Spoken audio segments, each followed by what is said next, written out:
BFM Business, Intégral Placement, idée de placement. On vous éclaire au maximum sur les thématiques de placement et ce matin c'est José Fernandez qui est avec nous pour l'UEFF. Bonjour José. Bonjour. Une thématique que l'on cadre dans le développement de son patrimoine alors que pour tout à chacun on est peut-être un petit peu loin des thématiques de patrimoine. C'est la prévoyance. Déjà de quoi parle-t-on lorsqu'on évoque la prévoyance ? Alors, effectivement, la prévoyance, c'est souvent le parent pauvre de la gestion de patrimoine, parce que c'est bien d'organiser son patrimoine, de faire fructifier son capital, de penser à le transmettre, mais tout ça n'a pas tellement de sens si finalement, en cas de coup dur, au cas où il se passerait quelque chose dans notre vie, une maladie, un décès, tout ça est mis à mal. La prévoyance est un terme qui couvre tout ce qui concerne, tout ce qui relève de la couverture des risques liés à la personne. Voilà, ça c'est la terminologie générique. En fait, il y a 3 étages à la fusée de la prévoyance. Le premier, c'est le régime de base. C'est ce qu'on connaît tous, hein, c'est la sécurité sociale. Lorsque vous êtes malade, vous êtes remboursé. En cas de décès, il y a une prise en charge qui est là. Et puis ensuite, il y a 2 autres étages.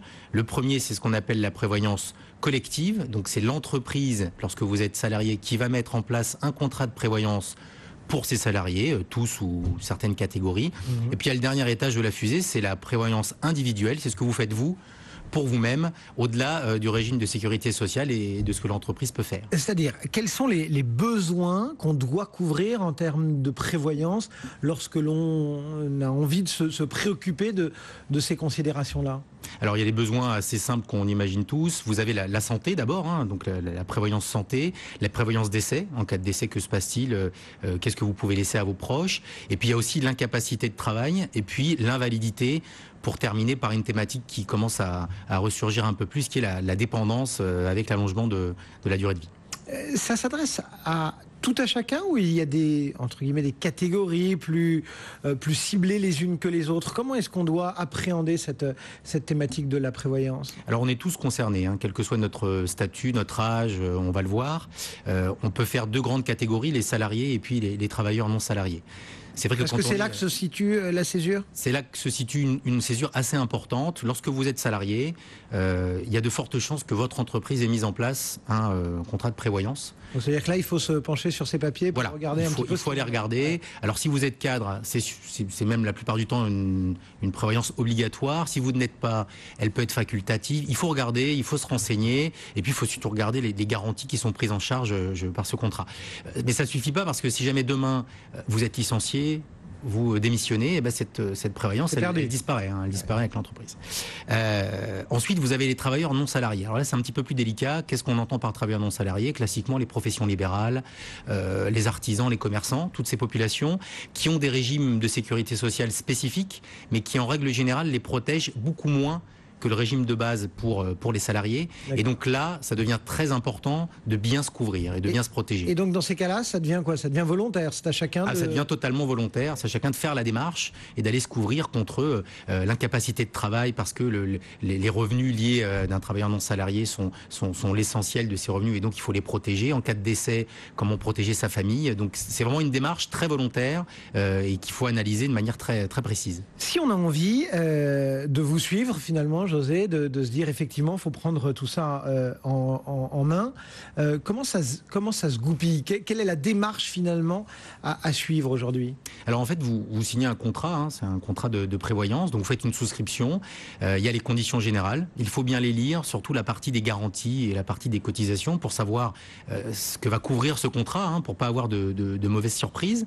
Il faut désigner les bénéficiaires qui vont toucher les indemnités en cas de problème. Alors ça peut être vous-même, en cas d'invalidité ou d'incapacité, mais en cas de décès, il faut déterminer si ce sont le conjoint et ou les enfants, ou si vous préférez gratifier un enfant en particulier par rapport à un autre. Voilà, vous avez la capacité de le faire via ce qu'on appelle la clause bénéficiaire. Il y a ensuite les cotisations qu'il faut payer, qu'il faut régler, alors en une seule fois, de manière mensualisée. Cette cotisation, il faut savoir qu'elle augmente en général avec votre âge, hein, donc il faut bien regarder ce qui est indiqué, ce qui est stipulé dans le contrat. Et puis vous pouvez résilier le contrat à tout instant. Alors il y a quelques quelques règles, hein, un préavis, etc.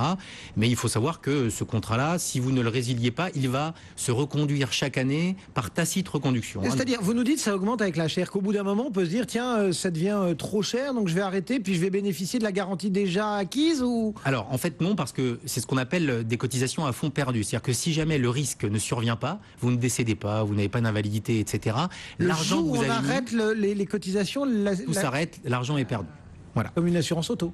C'est un peu comme une assurance auto. C'est le même principe que l'assurance habitation ou l'assurance auto. Du coup, qu'est-ce qu'il faut, en quelques minutes, qu'est-ce qu'il faut se poser comme question? Quelles sont les bonnes questions à se poser avant de souscrire? Alors d'abord, il faut faire le bilan. Hein. Il faut faire le bilan. On a parlé prévoyance entreprise. On a un crédit immobilier avec une assurance emprunteur. Donc ça, c'est déjà une prévoyance en tant que telle. C'est une garantie d'essai en cas de problème ou en cas d'invalidité.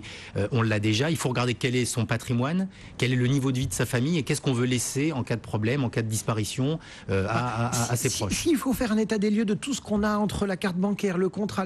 Il y a plein de petites lignes. C'est compliqué. C'est compliqué. Comment est-ce qu'on fait ? Et il faut surtout éviter d'avoir deux fois la même garantie avec une cotisation. Oui, et à côté un trou dans la raquette. Voilà, exactement. C'est pour ça qu'il faut demander à un spécialiste. Hein. Le bilan prévoyance, c'est un peu comme un bilan retraite ou un bilan patrimonial. C'est une activité très spécifique. Il faut se rapprocher d'un expert, hein, d'un conseiller qui soit expert dans le domaine. Surtout si vous êtes un travailleur non salarié, parce que là, il y a des complexités assez fortes. Vous pouvez déduire une partie des cotisations de votre impôt, etc. Donc voilà, il faut vraiment se poser les bonnes questions. Un bilan de prévoyance, ça existe. Voilà, c'est exactement un bilan de prévoyance. Voilà ce qu'on pouvait vous recommander pour aborder cette question de la prévoyance. Merci beaucoup José Fernandez, le directeur de l'offre financière de l'UFF. 10h29.